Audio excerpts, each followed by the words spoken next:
কেন্দ্রীয়ভাবে ঘোষণা ছিল না, এখনো নেই।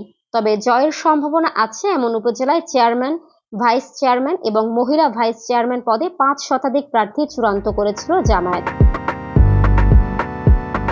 সংশ্লিষ্ট উপজেলা, জেলা কমিটি এবং আঞ্চলিক নেতাদের মধ্যকার সিরিজ আলোচনা এবং তাদের সুপারিশের প্রেক্ষিতে ওইসব প্রার্থী ঠিক হয়েছিল। ওয়ালটন ফ্রিজ কিনে অনেকের মতো আপনিও হয়ে যেতে পারেন মিলেনিয়াল সেরা পণ্যের সেরা অফার। উপজেলা পর্যায়ে কেন্দ্রীয় প্রতিনিধি তথা আঞ্চলিক দায়িত্বশীলরা সফর করে তৃণমূলের মতামত এবং রিপোর্ট নিয়েছিলেন।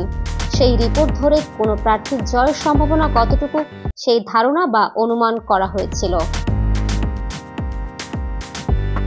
সেখানে উপজেলা ওয়ারি দলের সাংগঠনিক অবস্থা, সম্ভাব্য প্রার্থীর সামাজিক অবস্থান তথা ভাবমূর্তি, মানুষের মাঝে শাসক দলের নেতাদের অবস্থান, ক্ষমতার বেনিফিশিয়ারিদের মধ্যকার অভ্যন্তরীণ দ্বন্দ্ব সংঘাতের জেরে বিরোধী মতের প্রার্থীর জয়ের সম্ভাবনার বিষয়টি বিবেচনায় রেখেছিল নিবন্ধন হারানো রাজনৈতিক দল বাংলাদেশ জামায়াতে ইসলামী। সেই অনুযায়ী মনোনীত প্রার্থীরা ইফতার মাহফিল, ঈদ পুনর্মিলনী সহ বিভিন্ন সামাজিক সংগঠনের ব্যানারে উঠান বৈঠক করে গত শুক্রবার পর্যন্ত, অর্থাৎ ঈদের পরদিন পর্যন্ত ভোটারদের কাছাকাছি যাওয়ার চেষ্টায় ছিলেন।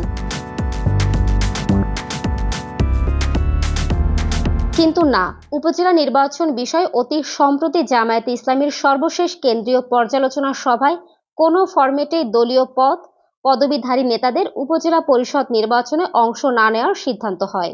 সোমবার প্রথম ধাপের নির্বাচনের মনোনয়ন দাখিলের শেষ দিন ছিল। এই দিনে নতুন করে জামায়াতের কোনো নেতা প্রার্থী হননি। আগে যারা মনোনয়ন অনলাইনে দাখিল করে ফেলেছেন তারা যথা নিয়মে যথা সময়ে তা প্রত্যাহার করে নেবেন বলে জানা গেছে।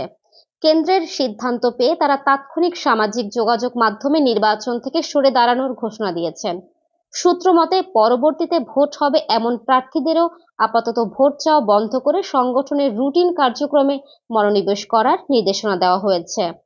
কেন্দ্রের নির্দেশনা পেয়ে ভোটের মাঠ থেকে সরে দাঁড়িয়েছেন এমন অনেকের সঙ্গে কথা বলেছে মানবজমিন।